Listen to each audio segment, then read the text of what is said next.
यह देख पाएंगे ये पत्ती है जिसमें रेखीय स्राव विन्यास आपको दिखाई दे रहा है, तो ये एक बीजपत्री की पत्ती कहलाएगी, एक बीजपत्री कहलाएगी। इस पत्ती में स्राव विन्यास आपको दिखाई दे रहा है, तो एक बीजपत्री पौधे की पत्तियां इस प्रकार से दिखाई देंगी। इसके बाद हम यह देखेंगे द्विबीजपत्री पौधे की पत्तियां। तो द्विबीजपत्री की पौधे की पत्तियों में आप उदाहरण ले सकते हैं, पीपल की पत्ती का भी आप इसमें उदाहरण ले सकते हैं, कोई दिक्कत नहीं है। पीपल के पौधे की पत्तियों का आप उदाहरण लेंगे तो उसमें आपको स्राव विन्यास जालिका व स्राव विन्यास के रूप में दिखाई देगा, अर्थात ये स्राव होंगी तो इस प्रकार से, एक तो मैन इसमें स्राव होगी, मुख्य स्राव होगी, मुख्य स्राव से पार्श्व स्राव इसमें निकलेंगी, इस प्रकार से आपको दिखाई देगा। और यहाँ पर इस नेट जैसा बनता हुआ नजर आएगा, इन स्रावों से भी एक नेट जैसा यहाँ पर निकलता हुआ नजर आता है, ये कहलाती है जालिका व स्राव विन्यास। ठीक, और ये द्विबीजपत्री पौधों में पाई जाती है, यहाँ पर आप देख पाएंगे।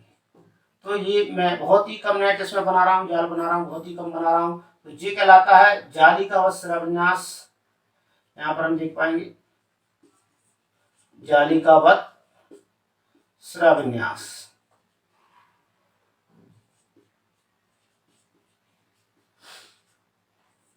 ठीक, ये द्विबीजपत्री पौधों का लक्षण है, इनसे आप इनकी पहचान कर सकते हैं। पौधे में यदि ऐसी पत्तियां हैं तो आप उन्हें द्विबीजपत्री या डाइकोटिलेडन्स में रख सकते हैं, ठीक है ना। और यह मोनोकोटिलेडन्स की मतलब है रेखीय स्राव विन्यास इनमें पाया जाता है, तो रेखीय स्राव विन्यास वाली पत्तियों को आप मोनोकोटिलेडन्स में रख सकते हैं, रेखीय स्राव विन्यास। इसके बाद एक और डिफरेंस आपको देखने को मिलेगा कि वास्तव में जालिका व स्राव विन्यास के बाद और भी हम डिफाइन कर सकते हैं कैरेक्टर्स, इसमें लक्षण और भी है।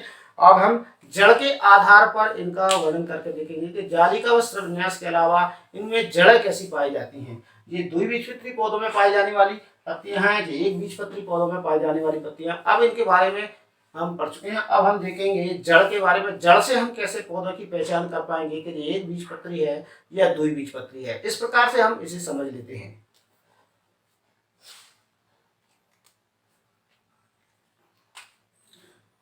एक तो यहाँ पर आपको जड़ मिलेंगी, इसमें ये जड़ आपको जब मिलती है, पौधा यहाँ पर विकसित है और यहाँ पर से आप पौधे में देख पाएंगे लीव्स भी यहाँ पर निकलेंगी।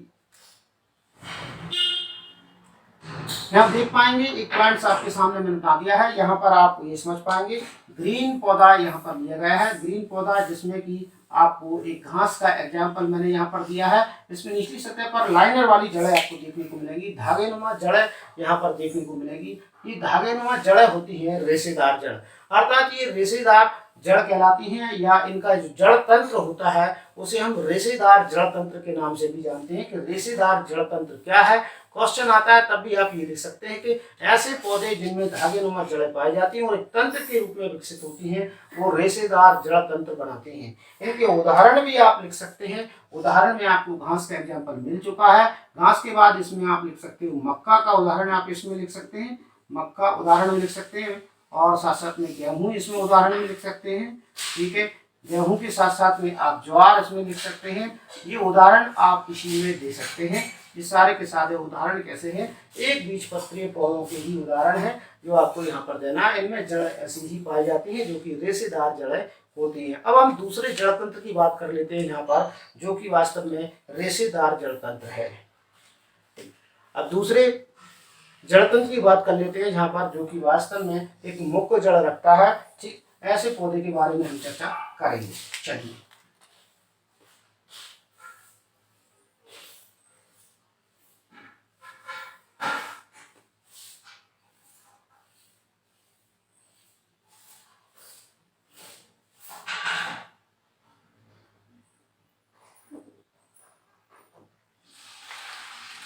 यहाँ पर एक पौधा ये बना रहा हूं मैं आपके सामने है, और लीव्स इसमें इस प्रकार से लगी है। हम लीव्स से भी इनकी पहचान कर सकते हैं, पत्तियों से भी इनकी पहचान कर सकते हैं, सुनिश्चित कर सकते हैं कि पौधा कौन सा है। लेकिन हमें अगर जड़ से पहचान करना है तो जड़ के थ्रू हम कैसे पहचान कर पाएंगे, मैं यहाँ पर ये बताने का आपको प्रयास करूंगा।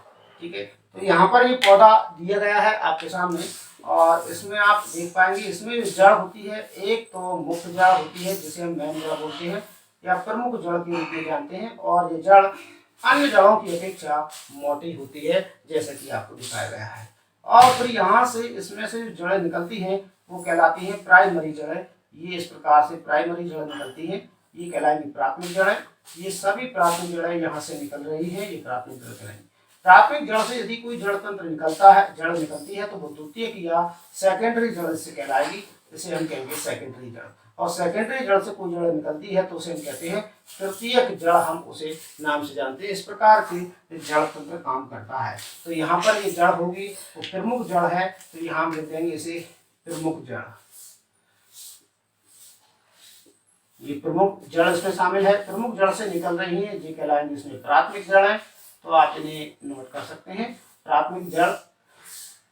और ये कहलाएंगे इसकी द्वितीयक जड़। तो द्वितीयक जड़ भी आप यहाँ पर देख सकते हैं, द्वितीयक जड़ इसमें है। द्वितीयक के बाद द्वितीयक से निकलने वाली जड़ें होती हैं, वे कहलाती हैं तृतीयक जड़ें, तृतीयक जड़। तो प्राथमिक, द्वितीयक और तृतीयक जड़ आपस में मिलकर एक तंत्र बना देती हैं, जिन्हें कहा जाता है मूसला जड़ तंत्र। अर्थात जो मुख्य जड़ होती है उसे बोला जाता है मूसला जड़। उसे कौन सी जड़ के नाम से जानेंगे हम बोलेंगे उसे मूसला जड़ के नाम से जानेंगे, जो वास्तव में एक मोटी जड़ के रूप में पाई जाती है। इसे हम कह देते हैं मूसला जड़। ठीक, तो ये कहलाएगी प्रमुख जड़ को ही हम बोल देते हैं मूसला जड़, और पूरा तंत्र जो होगा मूसला जड़ तंत्र के नाम से जाना जाएगा। इसे हम लिख देते हैं मूसला जड़ तंत्र। और ये वास्तव में द्विबीजपत्री पौधों में पाया जाने वाला जड़ तंत्र है, जिसे आप देखेंगे। तो ये यहाँ पर था वो एक बीजपत्री पौधे में पाया जाने वाला जड़ तंत्र था, जिसे हम बोलते हैं एक बीजपत्री पौधे में। बीजपत्री पौधों में इस प्रकार से जड़ तंत्र पाया जाता है। तो आज की वीडियो में हमने यहाँ पर इसमें फेनर्गेमस के अंतर्गत दोनों प्रकार के पौधों को पढ़ा है, एंजियोस्पर्म और जिम्नोस्पर्म के बारे में देखा है। तो एंजियोस्पर्म मैंने डिटेल लिया है साथ साथ में, क्योंकि ये आपके सिलेबस में ज़्यादा मौजूद है, इसलिए मैंने यहाँ पर लिया। इसमें पहचान भी आपको बताई है, किस प्रकार से आप ये पहचान कर सकते हो। बीज के आधार पर भी पहचान बताइए, लीव्स के आधार पर पहचान बताइए, साथ साथ में मैंने आपको पहचान बताई है तो जड़ के आधार, रूट के आधार पर भी मैंने आपको पहचान बताई है। तो यहाँ से आप इनकी पहचान सुनिश्चित कर सकते हैं। और हर बार की तरह कहना चाहूँगा, यदि आप मेरे चैनल पर हैं और पहले से ही बने हुए हैं और चैनल सब्सक्राइब नहीं किया तो प्लीज सब्सक्राइब बटन को प्रेस कर दीजिएगा, बेल आइकन को प्रेस करना ना भूलें। बेल आइकन जैसे आप प्रेस कर देंगे वीडियो का नोटिफिकेशन आप तक पहुंच जाएगा जैसे ही वीडियो अपलोड होगा। ठीक है, वीडियो अच्छा लगता है तो लाइक जरूर कीजिएगा, दोस्तों के साथ में शेयर कीजिएगा।